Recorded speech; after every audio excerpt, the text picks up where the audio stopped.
లేకపోతే అలా ఉండదు సార్. మామూలుగా వాళ్ళు అపోజిషన్ వాళ్ళు ఇచ్చే అవకాశాన్ని వాళ్ళు చేజిక్కించుకొని దాన్ని డెవలప్ చేసుకుంటే మళ్ళీ 10కి ఎదగచ్చు ఎవరైనా కానీ.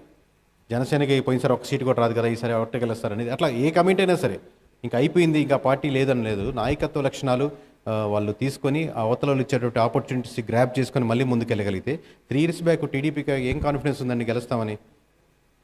మళ్ళీ పుంజుకున్నారు కదా. సో ఏ పార్టీ అయినా పుంజుకోవచ్చు, ఏ ఏ ఏ విషయం అయినా సరే ముందుకు తీసుకెళ్ళేదానికి ఉంటుంది. ఆ పరిస్థితులు ఉంటే దాన్ని ఇంకా చేజిక్కించుకునేందుకు ఎక్కువ ఆస్కారం ఉంటుంది. సార్ ఇప్పుడు ఆంధ్ర రెసిడెన్స్ అవుట్ ఆఫ్ స్టేట్లో ఉన్న వాళ్ళు కూడా ఈసారి బాగా ఓటింగ్ వేశారు, అంటే హైయెస్ట్ ఓటింగ్ పర్సంటేజ్ పడింది.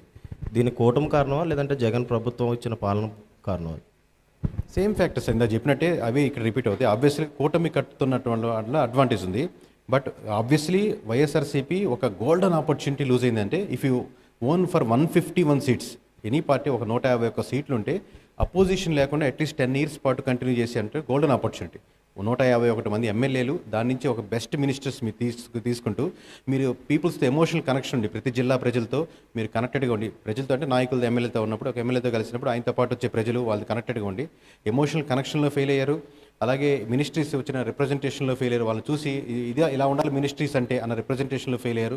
ఇంకా ఇందా చెప్పుకున్నటువంటి రోడ్లు కావచ్చు, లిక్కర్ కావచ్చు, ఎంప్లాయీస్ కావచ్చు, అన్ఎంప్లాయ్మెంట్ కావచ్చు, రకరకాల ఫ్యాక్టర్స్ ఇవన్నీ వాళ్ళకి ఇచ్చారు. కాబట్టి ఆబ్వియస్గా వచ్చిన వాళ్ళు బలంగా ఒక్కొక్క అంశం మీద ఒక్కొక్కరు ఎఫెక్ట్ ఇవ్వచ్చు. మీరు రోజు బైక్ వేసుకొని మీకు ఊరు నుంచి ఆఫీస్కో, స్కూల్కో, లేకపోతే ఎక్కడికో పిల్లల్ని తీసుకొని వెళ్తున్నారు.